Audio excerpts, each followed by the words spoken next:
Good evening, folks, and welcome to the Geelong Region Soccer Show. It's our 18th episode for 2024, and boy, has tonight's episode got a lot crammed into it. My name is Tonchi Prusak, and I will be with you over the next 50 or so minutes, maybe even an hour. But as I said, we've got a bit of this, a bit of that, a bit for everyone tonight. And, first of all, let's introduce who our guests are going to be tonight. We will be speaking with the new 300 gamer at Lara United. He's also the vice president of the club, Justin Wilson. We'll be speaking to him a bit later on in the show. We've also got the head coach of the Geelong Galaxy Under-13 girls team, man very well known in football circles in Geelong, STEVEN Nikolovsky. He'll be joining us a little bit later on. His team currently, at the moment, doing very, very well in top position of the JG NPL Under-13s comp. I'll get that right. And we've also got footage of the weekend's thriller at John Cain Reserve in the VPL 1 game between North Geelong and Northcote City, when North Geelong came back from 2-0 down to win a heart-stopping game. Speaking of footage, we've got footage of some of the most talented young female footballers in the region. We've got a young girl from Galaxy Under-13s. Her name's Charlie Wright, and she has been selected in the State Schools Victoria state team that will play in Western Australia, the Under-12s, 12 and under team. And there's also another girl as well who is also in that. I think her name is Zoe Vagias or something like that. Yep. So we'll have some news about that as well. Also, Eleanor Walsh. She's in the Under-15s. She's been selected in the Victorian girls state Under-15s team that will be playing in the National Championships in 2 days' time at the home of the Matildas in Melbourne. So our juniors are doing great guns. Are our seniors doing as well? We'll talk about that a little bit later on in the show, but there's, like I said, so much to get through, and we haven't even touched the news desk. That's coming up straight after this very, very short break from our major sponsor. Big shout out to the Gordon, who have got some info nights coming up over the next few weeks. We'll tell you a little bit more about that later on in the show. Stay with us for the next hour and enjoy tonight's Geelong Region Soccer Show. Your future is in your hands. There is a whole world waiting for you, and your choices determine how you will impact it. At the Gordon, we recognise this. That's why we champion hands-on learning. Get your hands dirty. Grab what's in front of you. Learn by doing. Turn your passion, your ideas, and mould them into your creations. You'll be supported the entire way. You'll grow your skills in small classes, guided by teachers who are industry experts. You'll learn in state-of-the-art facilities or out in a real-world workplace setting. Your hands-on experience will increase your understanding and put you ahead of your university peers.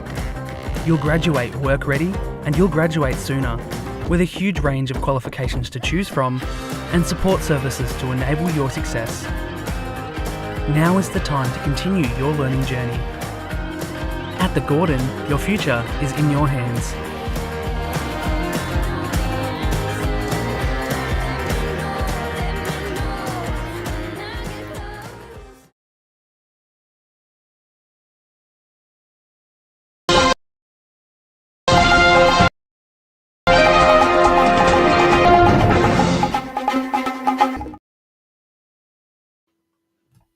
That was a bit jumpy there, wasn't it? The news desk theme. Usually it's quite smooth. Today, not so. Okay, on to the news desk. Let's straight away look at what we do each week is have a look at the media watch, and quite a fair bit of football in the Geelong Advertiser over the last few days. And starting with last Thursday, there was a full page spread of football.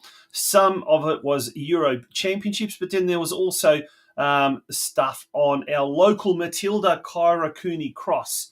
Matilda's duo Keep It Real for Kyra. In Friday's edition, the Coasters looking to bounce back in Derby after the first loss.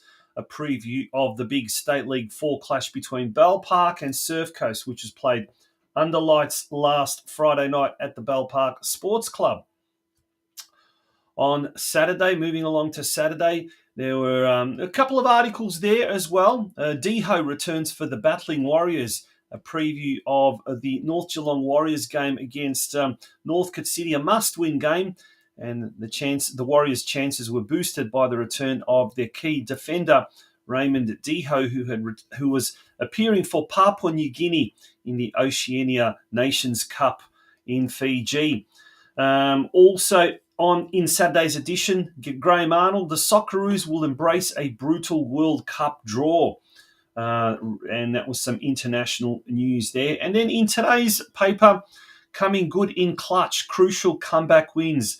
So the Geelong's two biggest ranked male soccer clubs recorded memorable and heart-stopping come-from-behind wins. We'll talk about that very, very shortly. And there's a photo there of Alex Stojanovski, who scored one of Geelong's two second-half goals to take the winner or score the winner against Sydenham Park in the big Macedonian derby. Alrighty, let's have a look at the VPL results first of all. But before we do that, let's have a look at the highlights of the North Geelong Warriors Northcote City game that was played on the weekend. And the footage is courtesy of Ricky Sports on behalf of Hercules TV, which is Northcote City's media arm.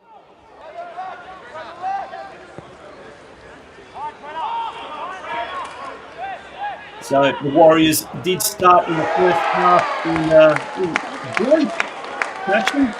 An own goal there by Anthony Barnabas made it 1-0 to the home side.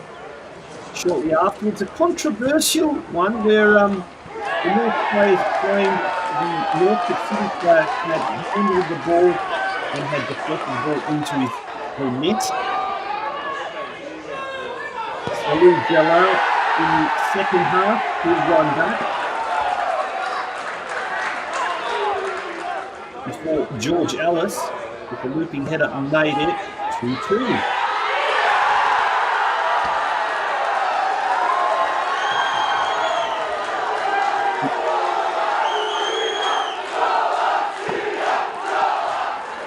And then deep into injury time, Sergio Escudero bobbed up to hit in from close range and 3 points for North Geelong Warriors against the second place Northcote City.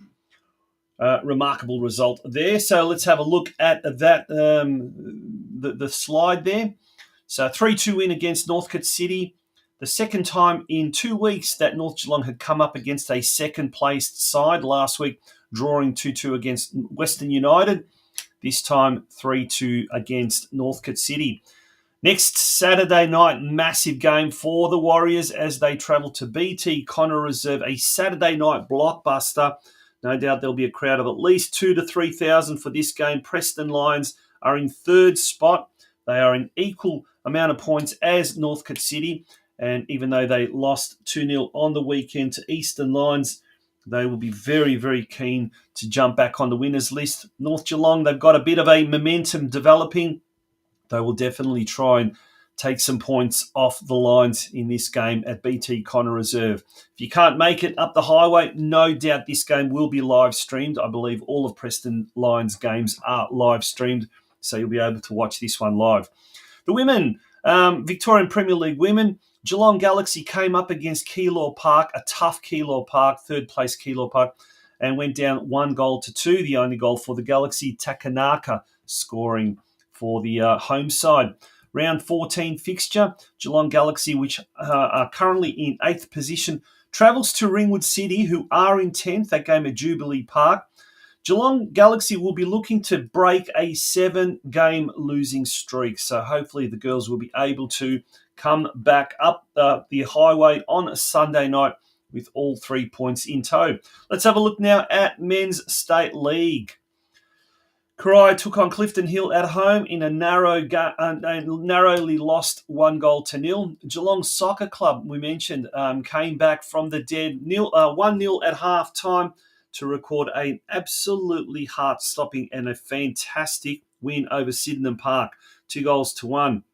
Stojanowski and new Brazilian signing Bruno Gevasoni scoring the goals for Geelong. Very important because this meant that Geelong overtook Sydenham Park, so they are now in 5th position, and they are only 5 points behind the second place Westgate, but there's a contentious issue there.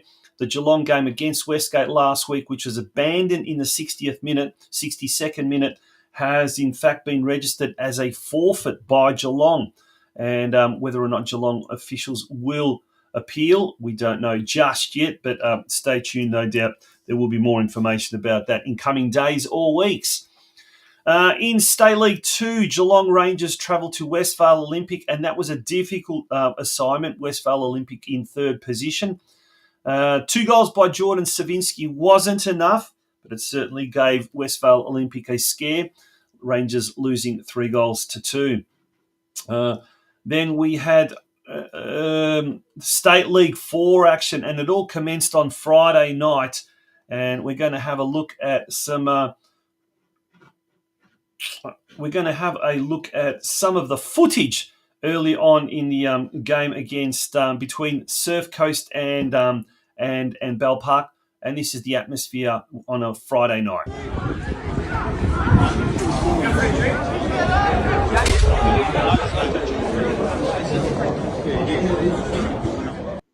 Yes, the place was buzzing. Lots of people. Great crowd. Friday night football. Nothing beats it, in my opinion. And if you were at the game, tell us, how did you like the game under lights on a Friday night? Lara, we had Lara. We've got Justin Wilson from Lara coming on, and he was talking about how he loves personally playing under lights. Geelong play all their games under lights as well. Do you prefer watching games under lights, or do you prefer watching it in broad daylight? Let us know in the comments section. Let's go back to the results. It was a very one-sided affair at Bell Park Sports Club on Friday night. Surf Coast running out 5-0 winners. It was a top versus bottom clash. Milton Bailey, newly recruited from Barwon, got on the score sheet twice. Luka Jurkovic continued his goal-scoring form in 2024, scoring another 2 goals. And Christian Mann opened the scoring, in fact, for the Coasters, who now have increased their lead, in fact, at the top. I think it's like 7 points. Barwon took on Barnstoneworth United, who have really been spending big in the mid-season. And Jack Banks scored for Barwon, but it wasn't enough to overcome Barnstoneworth United, who ran out 2-1 winners at Grovedale Reserve. In State League 5, Deakin Ducks came away from Ballarat with a 2-0 win thanks to goals from Allen and Wyeth. Ocean Grove hosted Gisborne, and Oliver Hunneford goal wasn't enough to get the local side over the line. Gisborne running out 2-1 winners. And Lara United hosted Bendigo City with Tristan McGrath scoring 2 goals and Nelson scoring 1 to make it 3-1 for Lara, who continue their excellent form at the top of the competition standings in State League 5. They've got a 7-point gap at the moment. Let's look ahead to the fixtures. Hopefully, this week I've got it all right. Let's see if I have. State League 1. Strathmore, bottom side, hosts Geelong, who are in 5th. That game at Strathnava Reserve at 3 p.m. Whittlesea United, who are top of the pops at the moment. They host Corio, who are in 9th position. A tough game that's going to be. And I knew I'd get something wrong. It's not at Hume Reserve. It's at Whittlesea United's ground, but it is at 6 p.m. In State League 2, Geelong Rangers do host their fixture, their round 14 fixture at Myers Reserve, and that's against Albion Rovers, who are in 5th position. The Rangers are in second last position at the moment, and they need some results to escape that dreaded relegation zone. In State League 4, Bell Park hosts Barnstoneworth United. That game this time on Saturday at 3 p.m, 12th versus 10th. Keilor Wolves, who have suffered a mass exodus of players at the halfway mark of the season. They've lost their last 2 games and they host Barwon at Green Gully Reserve at 3 p.m. It's 3rd versus 7th. But if ever Barwon stood a chance against the Wolves, it is this game. Surf Coast at home to 8th placed West Side Strikers. That game on Saturday evening at Banyule Warrior Reserve at 5 p.m. And at the moment, the Coasters are coasting along and they'll be looking to maintain their fantastic unbeaten start to the season. Lara United host Ocean Grove in a big local derby at Lara Recreation Reserve. That's this Friday night at 8:30 p.m. Very good crowd is expected between the team in the city of Greater Geelong's most northern point and the most southern point. So Lara United hosting Ocean Grove. And the Deakin Ducks, they do have a bye. And on to Women's State League. There was only one game played on the weekend after the St Albans Dynamo and Geelong Rangers game was postponed. The Rangers players had illness go through the squad. Supposedly there were about 5 players that had all come down with COVID or various forms of winter flus. So in State League 2, that means Geelong Rangers this weekend, they will host 8th placed Spring Hills at Myers Reserve at 1 p.m. Rangers in 7th position. In State League 1, Kings Domain hosted North Geelong Warriors, and it was an easy day at the office for the Warriors. A 5-1 drubbing of Kings Domain. Louisa Kump scoring 3 goals. Julia Akmacic and Anastasia Simic scoring 1 apiece. This Sunday at Alco Park at 3 p.m, North Geelong hosts 6th placed Fawkner. There's still a very slim chance for the Warriors to get into the top 2 and thus earn promotion to next year's VPLW competition. Alrighty, it's time to now look at the local competitions. We're going to have a very, very quick look at this. The ladder for the men's division. We've got Bell Park still on top, and we'll just go very quickly through the results. Lara United held Bell Park to a 2-2 draw. Armstrong United defeated Geelong Soccer Club 9-2 on Sunday. Surf Coast had a thumping 6-0 win over the Geelong Rangers. And we are not sure of the Barwon Breakwater Eagles game because that has not been updated in the score on the online score sheet, so we don't know what the result there is. But Bell Park on top, narrowly from Armstrong United and Surf Coast. Lara United also making a bid for the top 4, followed by Geelong, Barwon, Geelong Rangers, and Breakwater Eagles at the foot of the competition standings. Moving along now to the women's competition, and we have a new leader. Barwon now has assumed top spot after knocking off Bell Park 4-1 at Grovedale Reserve on Saturday. In other games, Ocean Grove defeated Lara United 5-0. Deakin University defeated Corio Bay 7-0. And FC Leopold 1 was defeated by Surf Coast 5 at Estuary Reserve. So we have the ladder there with Barwon on top on goal difference from Bell Park, Deakin University in 3rd spot, and Lara United making up the top 4. Ocean Grove, Surf Coast, FC Leopold, and Corio Bay at the foot of the competition standings. We've got the only thing left to say in the news desk is the Foundation of Football course, which has been advertised quite extensively on this program, but I believe there are a few more spots available. That's on Sunday, the 14th of July in Ballarat, and that will be at St George's Reserve, which is the home of the Sebastopol Vikings. It's $100 per coach. And it is aimed at volunteer parents and coaches working with beginner players to competent level players of varying age groups. And this course is a prerequisite for the C diploma should you decide to go and do something like that. For more information, go to www.footballgeelong.com. I'll leave that up there for a little bit longer just so you can see the website, www.footballgeelong.com. Great portal, that the Football Geelong website. It's got lots of information, all the information you need, not just scores and results and fixtures, but also important information. So do visit that on a regular basis. Folks, we're going to take a short break, and when we return, we will be speaking to our very, very first guest, Justin Wilson. He is a 300-game veteran. He just played his 300th game last weekend for Lara United. He's also the vice president. I caught up with Justin a little earlier tonight and pre-recorded this interview as they actually have training on tonight. So sit back and enjoy that interview. Goes for about 15 minutes and well worth the watch.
And there you have it, Justin Wilson on the weekend playing his 300th game for Lara United.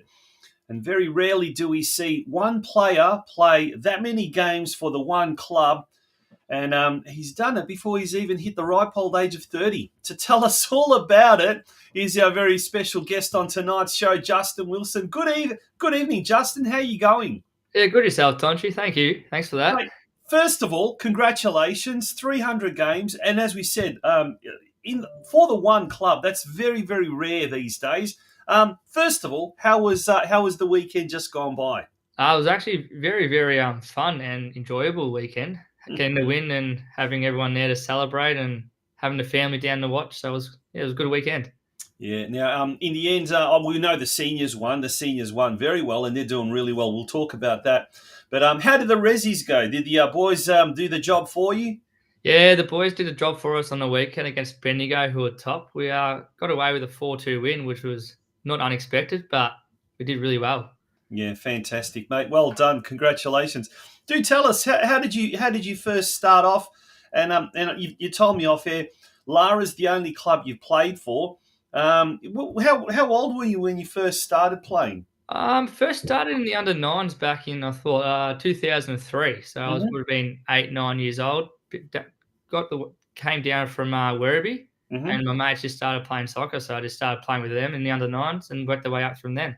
There you go, and you worked your way up to the seniors, and you've seen it all. You've seen the club go from the local comp, the local Geelong region, to state league and state league five, and you've been there since. You've been in state league five ever since. This year could be the year that the club gets out of state league five. Yeah, it's going to be very good for us, actually. Yeah, 12 years in state league since we've got into the comp, and I think this is the year.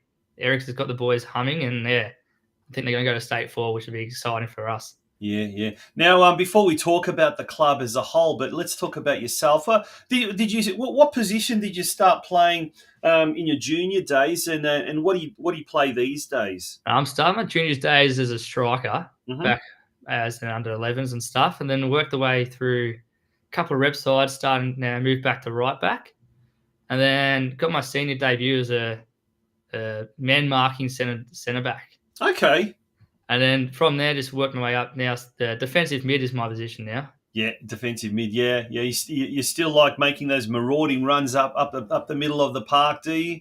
Oh, when I get the chance and when the coaches let me, I Yeah. do. Yeah, and the coach this year, Brad Owers, is that right? He's come back to the club after a Yeah, bit of a Brad. stint Yeah, away. Brad. Yeah, How's he going? How are you enjoying his coaching? he's fantastic, to be honest. He's really got us reserves humming and working our way towards seniors. He's really pushing all our reserves to try and play as many minutes as seniors as possible. So it's good. Now we've had Eric Lawrence on the show before, the senior head coach, and he's told me many a times that in the last few years in particular, there's been a lot of depth at Lara United. Pre-season has seen up to 50 players playing. Plus, you've always got the Sunday league to always rely on. So, what do you think has happened over the last couple of years? Is it just such a good atmosphere off the field? Is it the fantastic facilities for State 5 that you've got at Lara Recreation Reserve?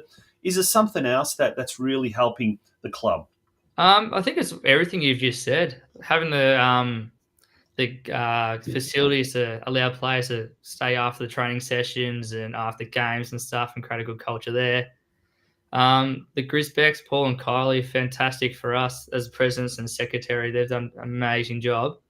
I think a lot of credit does have to go to the senior coach Eric. We were in a bit of a down patch there when he took us on, Yep. and then he's just decided he brought some players in, and just from there, there's more players just keep coming and coming, seeing the culture, seeing us enjoying themselves, and it's just from him, more players will keep wanting to come to the club, and now we've got 20, 25 blokes that possibly play seniors each and every week. Yeah, there you go. That's fantastic. Now, apart from the fact that you're a one club 300 gamer, and you've played all the way from the under nines and got all the way up to the seniors, you're also the vice president of the club. So I guess you got to have some nice words for Paul and Kylie, otherwise they'll outnumber you in the committee. But tell us about your role, and how long have you been in that position? I've been in a position, I think, for 2 to 3 years now. I was on the committee just helping out, just prior to COVID, and then Paul just asked me to be vice president. But I just like the club too much. I think just like the club too much, and I think just helping Paul out to try and make this club as good as it was before we had a little downturn just before COVID. It's been great. Yeah, yeah, and look, as I said, with the amount of senior men's players there at the moment, things are really going good. Bit of a hiccup with the women's team, unfortunately, having to pull out of the state league competition. But how's that coming along? Just judging by the results and judging by what's happening in the local community, it seems to be solidifying, seems to be kind of reinforcing, and that was the plan all along, wasn't it? Yeah, that was the plan all along, just to get them back and get the players loving the club again and loving playing together. And yeah, got a couple of girls from elsewhere. They've come and strengthened the squad. Getting Izzy Wilkinson back from England has been good as well. Mm-hmm. Scoring some goals again. So yeah, that's been good. Now, at the moment, you're 10 points clear of second place Deakin. There's 10 games to go, so there's still plenty of football left in the season. But let's not get too carried away and let's not get too ahead of ourselves. But if we were to look into the crystal ball and we do get promotion into State 4, it'll be pretty exciting because potentially you've got Surf Coast, Bell Park, and Barwon there, and maybe Deakin as well, although Surf Coast are looking good and hopefully they'll get promoted. But Bell Park are on the bottom and hopefully they'll stay there. But moving into next year, when does the planning start for next year, especially taking view that you may well get promoted? I mean, your favourites at the moment. Yeah, don't be too cliche, but Eric is just really focusing on 1 week at a time. We've even just dropped down to training sessions at a time now. We've got, 8 more weeks, so it's 16 more training sessions. But I'm guessing they'll start looking towards, the last couple of games of the year. That's probably when they'll start looking towards next year. Yeah. Hopefully the seniors keep on winning. If they keep winning the way they're going, we'll have that, promotion be solidified, as you said, in a couple of weeks before the end of the season. So you can start looking then. And as a club, we go look to improve our squad. Don't think it mean much improving because all the players are really, really good there. Yep. So I reckon towards the end of the season. Well, 12 wins, 12 games, 12 wins, 44 and 11 against, and that's just the seniors. And the Resis, I believe, are in fourth spot, if I'm not mistaken. Yes, fourth spot, 7 wins, only 3 losses and 1 draw. So there is a fair amount of depth, without a doubt. There's a lot of potential players waiting in the wings and in the reserve sides as well. Big game this weekend coming up, Friday night blockbuster, the local derby there at Lara Recreation Reserve against Ocean Grove. Yeah, no, they're good. We love a Friday night game. We like getting all the crowd down there for a Friday night. The cheer squads and the other players love coming to a Friday night. Gives us a whole weekend off, but it's a nice big atmosphere for us. Yeah. So the reserves kick off at 6:30 p.m. And you'll be in action for your 301st game, will you, Justin? Yeah. Still kicking on. Can't get away from it. It's good.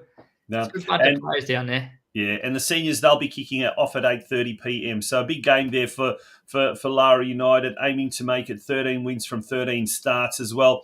As for Ocean Grove as well, they are in 6th position at the moment, and they're about 10 points behind Deakin University. So tough ask for them to make a late season surge for a promotion spot. But you'd like to think they seem to have done a lot better than they were last year. They've improved tremendously. So definitely a team you can't take for granted, can you? No, we can't take it for granted at all. And if you look at their results, I think they scored 17 and only conceded 17 for a mid-table team. It's fantastic that, years gone by, they're conceding 4 or 5 goals a match. Now you look at it, they're conceding 1 or 2 goals a match and making it really hard for even the top sides to get over them. Because I think last game we only won 1-0 over them. So yeah. It's going to be a tight one, that's for sure. Well, all augurs well, and it should be a fantastic occasion. Hopefully the weather will be nice as well, but nothing better than rugging up and turning out. There's plenty of cover there at Lara Recreation Reserve. And one last question, I guess, Justin. What are maybe some of the highlights that you've witnessed over those 300 games in the past? Anything stand out? Yeah, there was plenty, maybe early stages when I was 17, 18 and our Div 1 men at the time, our top side, we won back-to-back finals championships, grand finalists and winners. Yep. So that was a good time back then. It's more just having the players around. It was really good. At Lara, there never seems to be many egos at the club at all. So everyone gets along with each other, and it's just a fantastic club to be around these days. Yeah, absolutely. Mate, 300, and you're only 29, so there's still plenty of legs left in you. Have you got any kind of ambitions or anything like that going forward? Would you like to see the club get promoted to State 2 or State 3 or something like that in your time? What are some of the short, medium, and long term, I guess, goals, if you like? Oh, the first goal, just get out of the cauldron of State 5. Get out of that cauldron, and then just work our way up. Do a bit of a surf coast, get to State 3 hopefully, and a bit further forward. But as long as we just keep together and stick strong and keep the group together and just keep moving forward. Yeah, hopefully we get to NPL. One day we can get there. Hopefully. You never know. You never know. That's exactly right. Yeah, mate. Fantastic. Great to see achievements such as this in local football, and the commitment and the hunger just to keep going is fantastic. But Justin, wishing you all the best. Congratulations once again on 300 games, and wish you and the club all the best. And let's get the senior men's out of State 5 and into State 4 for next year. Yeah, no worries. Thanks, Tochis. Thanks for having me on tonight. Good on you. Appreciate it. Justin Wilson from Lara United. You can really tell he's a very humble bloke there, just a hard-working fella, and he loves the club both on the park and off the park. Great to see once again. Congratulations to Justin, and big shout-out to Kylie Grisbeck, the secretary there, for organising both that and interview and also the footage that we saw earlier today. We're going to take a very, very short break, and when we return, we will continue with tonight's episode. The world is yours. So work hard, and you can have whatever it is you want.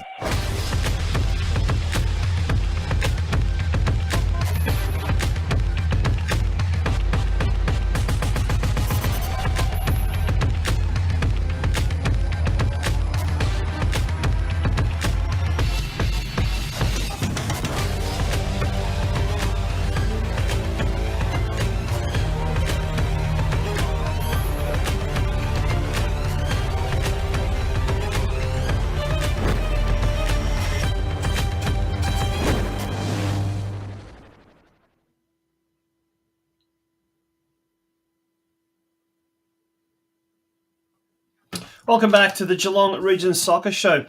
We have got some very, very talented juniors here in Geelong, both male and female. And in 2 days' time, on Wednesday, the National Girls Youth Championships kick off at the home of the Matildas in Melbourne's northern suburbs.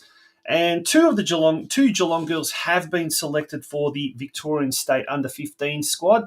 One of those, Lucy Shimich, she's in the Under-15s Blues, coming from North Geelong Warriors. And the other one is Geelong Galaxy goalkeeper Eleanor Walsh, who's been selected in the Under-15s White.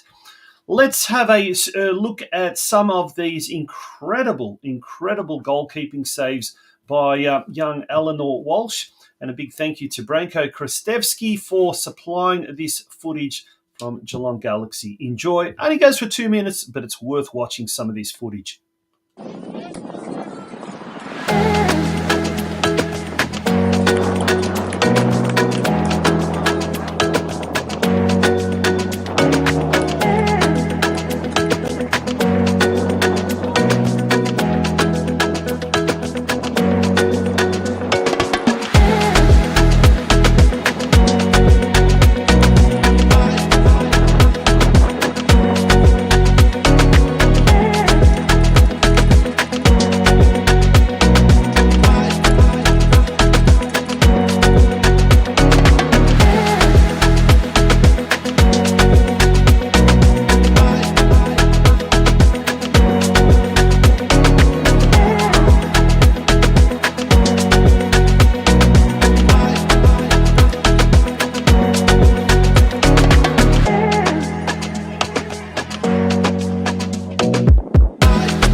That's right. That was some spectacular footage of some amazing saves by talented young goalkeeper Geelong Galaxy's Eleanor Walsh. Now, that's the girls one we speak about. In 2 weeks' time up in Wollongong, the Boys National Youth Championships will kick off, and Geelong is represented by no less than 12 players. You heard that right, 12 players. 7 of them are from North Geelong: Daniel Atanasovsky, Aidan Sharp, Kian Arjamand, Dominic Postorino, Jesse Knezovic, Jaden Trajanovsky, and Marcus Bay. And there's something like 6 or 7 North Geelong boys who are emergencies as well. A further 3 from Geelong Soccer Club have been selected in the under-16s: Charlie Harper, Shining Moon, and Benson Chinko. And another 2 players that play for Western United have also been selected one in the under-15s, Tyson Couchy, and one in the under-16s, Carl Leban. So all in all, 12 boys and 2 girls will be playing in the national championships over the next 2 weeks. Now, speaking of talented young footballers, talented young female footballers, it's my absolute pleasure now to introduce to you our next guest. He is the head coach of the Geelong Galaxy under-13s girls team, STEVEN Nikolovsky. Welcome to the Geelong Region Soccer Show. How are you? Hey, good, Tonchi. Thanks for having me on here. Nico, mate, it's a pleasure to have you. You're very well known around Geelong football circles. I believe you still pull on the boots from time to time and have a kick in the local competition. Yeah, still trying. Still, when I got the time to commit, I'll make the field and make it happen, hopefully. Yeah, no, excellent, mate. But you've turned your attention now to coaching as well, and you're doing very, very well, it seems, because we'll pop the ladder up there. The Geelong Galaxy under-13s at the moment are currently in top spot in the Junior Girls NPL competition, mate. Tell us about the season so far. We'll just touch on the weekend's result because it was a slight hiccup, but all in all, it's been a fantastic season. Yeah, all in all, it's been a lot of hard work, obviously. A lot of commitment from the girls and the parents, taking them to training and making sure they attend every session. So obviously with that commitment and 100% effort, the results have been good. Obviously had a bit of a hiccup on the weekend, but looking at it as a sort of a once-off and just hopefully bounce back this week and see where it takes us. Yeah, that was a 3-0 loss at the hands of Calder, and they were struggling, Calder. But as you said, it's one of those hiccup things. Now, look, speaking of hiccups and things like this, when I often speak to coaches, junior coaches, and one of the things that they always say is very hard is getting consistency from young players. They might have their bad days. They might have, things not going right. And especially under 13 girls, they're just starting to get the hormones starting to creep in and all of that. How do you try and deal with all the I guess the contingencies that could happen as a coach and as a dad, I suppose? How do you try and keep the girls focused on the job at hand? No, look, we obviously run a rotation style roster. We've got 15 girls in the squad, 14 at a time can play, obviously. So one either get pushed to under 15. So there's sort of a goal there of, girls performing, they can go up and try themselves, because in like 6 months' time, half the team's going to be playing under 15. So there's a bit of a, goal there and something to look forward to for the girls. So, and how do they find that, generally speaking? How do they find when they step up to the, playing against the bigger girls? I think they're a lot of the girls are ready for it. Their height and ability is sort of, a lot of girls now started from when they were young, so they've been playing soccer for 6 or 7 years, especially the girls in the Galaxy team. So, that makes it easier. They're sort of understanding the game a bit more than, females probably 5-6 years ago. So it just makes it a bit easier and better. And, if obviously the commitment, I've known some of these girls in the team for, 5-6 years now. So that makes it easier. And competition for spots, rotation, you get injuries, people go on holidays, but it's been great this year. So from 1 to 15, they're all, as good as each other. They keep pushing each other, and as the season's going, they're getting better and better. So, it's been great. Yeah, just speaking about the other teams as well, the other teams in the Galaxy teams, under 15s are currently 5th on the competition standings, and the under 17s are 10th at the bottom of the competition standings. But it certainly seems like the club has got a real golden generation of players coming up through the ranks. So hopefully they can step up and take it to another level. Starting this week, big game against Heidelberg. Yes, Heidelberg. I've played the same sort of coach and team for the last 3 years, multiple times. So, we beat each other and it's a draw here and there. But, yeah, it's obviously a good rivalry. Everyone has a chat. The girls start to know each other as well. So on the field, it's tough and hard. But afterwards, everyone sort of gets together and, gets on with it. So it's been great. But it'll be a tough match again. So I think the next month is got a really, really strong part to the lead for the end of the season. So we'll see how we go the next few weeks. Yeah.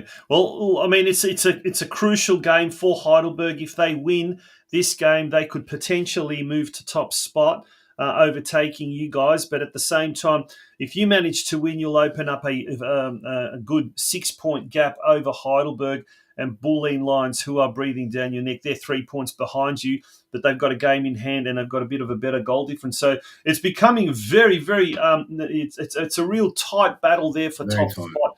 And are there finals in the under-13 comp? There's no this year. The FV have decided not to do finals for the girls' competition. Mm-hmm. Not sure of the approach and the reasoning, but yeah, we'll see how we go. But obviously, officially, there's no finals. Right. Okay. Now, two of the girls, and I know coaches don't like to single out any players, but there's a very good reason why we should single out these two players. Two of the girls in the under-13s team have been selected in the state school or school sports Victorian team, so the 12 years and under. Charlie Wright, who is at St. Ignatius College there in Geelong, and Zoe Vagias at Holy Spirit Parish School. So congratulations, first of all, to both those girls. Well done to them. We've got some footage here of Charlie Wright scoring a few goals. So we'll look at that. And this is a bit of a freak goal from the corner there. Great goal there. Spectacular finish. It's great, Steve, to see local girls doing so well. No boys this year made it through to the state squad. I think one or two made it through to the final, almost the second final cut. But none of the boys actually made it this year. I know last year there was a young fella, Julian Ryan, made it to the School Sports Victoria team, and his team actually ended up winning the competition. But these two girls, congratulations to them, and they've been outstanding, haven't they? They've been outstanding. I think this is Zoe's second year. She made it last year as well. So she followed up with another trial process and, yeah, definitely good enough. And Charlie, a newcomer to the Geelong region, she was playing in Altona under-13s last year, was top goal scorer in the league there in the 13s community. So both coming into a strong Galaxy side and both been excellent. Both are different at what they do, but excellent at what they do. So they're definitely deserving of their spots in this team. Yeah. See how they go, I reckon. Yeah, so I think they've earned themselves a trip to Western Australia, and I think that's going to be in a term 3 school holidays, if I'm not mistaken, start of October or something along those lines. So congratulations. Right there, yeah. October, is it? Yep. Yeah.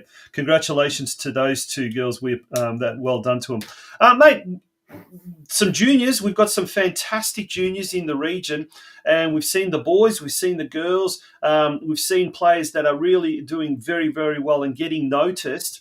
Why is it we just can't emulate that at senior level? We seem to be struggling across the board, both males and females, getting playing at that elite level. What in your opinion is the thing that's holding us back as a region?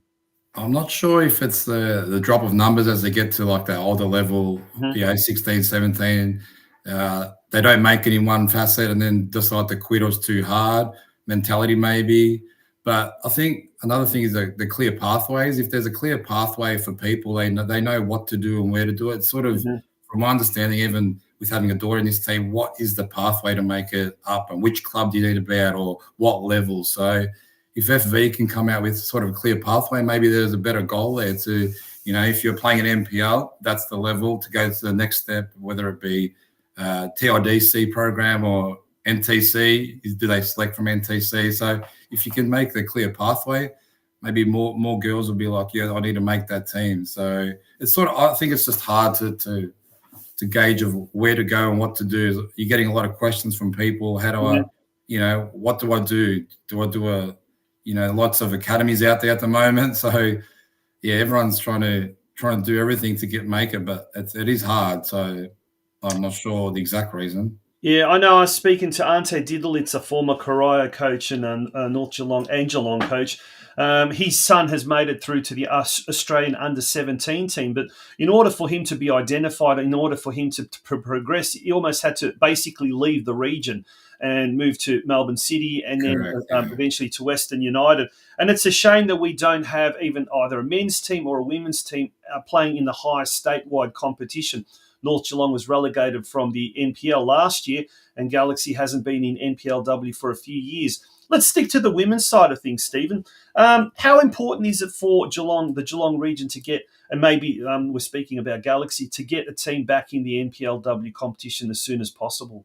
Oh, that's sort of number one priority after we've sort of got the juniors going.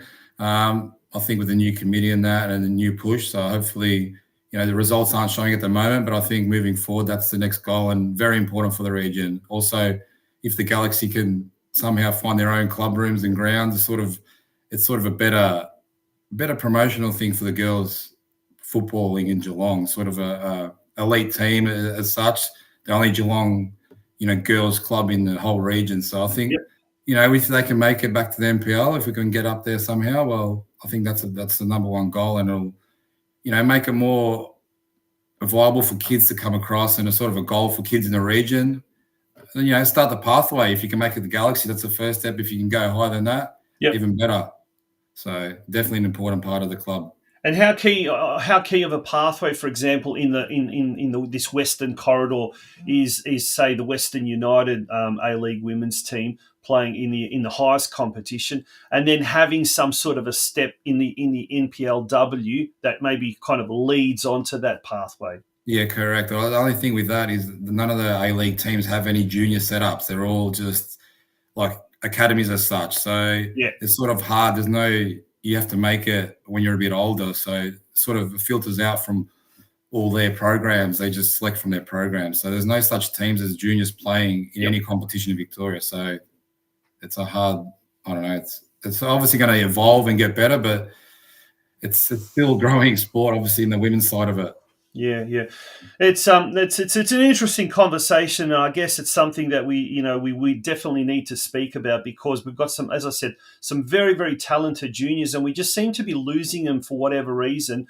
Either losing them to the region or losing it to the game full stop, which is a shame. But mate, we could talk about this, and certainly we hope to get you on the show at the end of the year when the under-13s are crowned champions of the under-13 Junior Girls NPL competition. Hopefully. You take it week by week, but you never know. Absolutely. Nico, thanks very much for joining us on the show. Really appreciate it. Thanks, Lunchy. Appreciate it, mate. Good on you. STEVEN NIKOLOVSKI, and if you have, there is certainly an authority figure on the best juniors around town, and what we need to do with juniors, it is definitely STEVEN NIKOLOVSKI. He's doing a fantastic job there.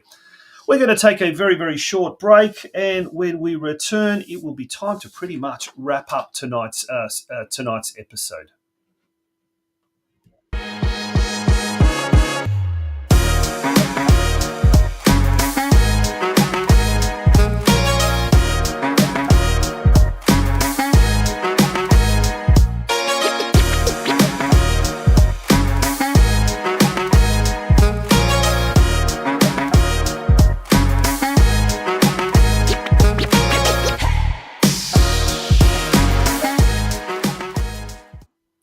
Before we do go, we've got a couple of announcements from our various sponsors and advertisers, and we'd appreciate if you would like to get on board. We'd appreciate you to send us an email, communitysportsmedia@gmail.com, or send us a private message via our Facebook page. But Melbourne City's Carly Roast-Bakken has been announced as the special guest at the Curva Geelong July School Holidays Clinic. Starting tomorrow. It's being held in Torquay, was held today, day one, tomorrow and on Wednesday, and then it will be in Geelong next week from 8th, 9th and the 10th of July. There are still spots available. Contact curva.com.au, or there's the number 0423 975 569. Curva Coaching Geelong is a very big sponsor of ours here. The Gordon is having some information nights. The best way to determine if a course is right for you is to attend one of our upcoming information nights at the City Campus, Tuesday 6th of August, East Campus, Wednesday the 7th of August, and Werribee Campus, Thursday the 8th of August. For more information, do go to www.thegordon.edu.au. And one of our very few club sponsors, club advertisers, along with Geelong Rangers and the Barwon Soccer Club, is the Bell Park Sports Club. They sponsored 2 episodes this year. So if you're looking for your next event space, think the Bell Park Sports Club. Our beautiful hall spaces and facilities are designed to hold a range of functions from birthdays to weddings. And the team there at the Bell Park Sports Club are saying, let us help you host your special event. For more information, on-site tours, packages, and function hire, email Bell Park at functions@bellparksportsclub.com.au. It's a wonderful, wonderful facility indeed that they've got. All right, folks, that brings us to the end of tonight's show. Unfortunately, next week there will be no episode of the Geelong Region Soccer Show. We are taking a week break. I will be in transit bound for New South Wales, so I won't be around, unfortunately, next Monday night. But we will catch you in 2 weeks' time. But thank you so much for being a part of tonight's show. And do get out and about on this coming weekend. There's heaps of football around the local region, be it State League, VPL, be it VPLW, be it local community, juniors, seniors, the lot. So make sure to get out there and enjoy, because we are slowly now heading towards the end of the season. Before you know it, there'll be no more football in 2024. So enjoy it while you can. Thank you for being a part of tonight's show. My name is Tonchi Prusak, and I'll see you in 2 weeks' time. Good night.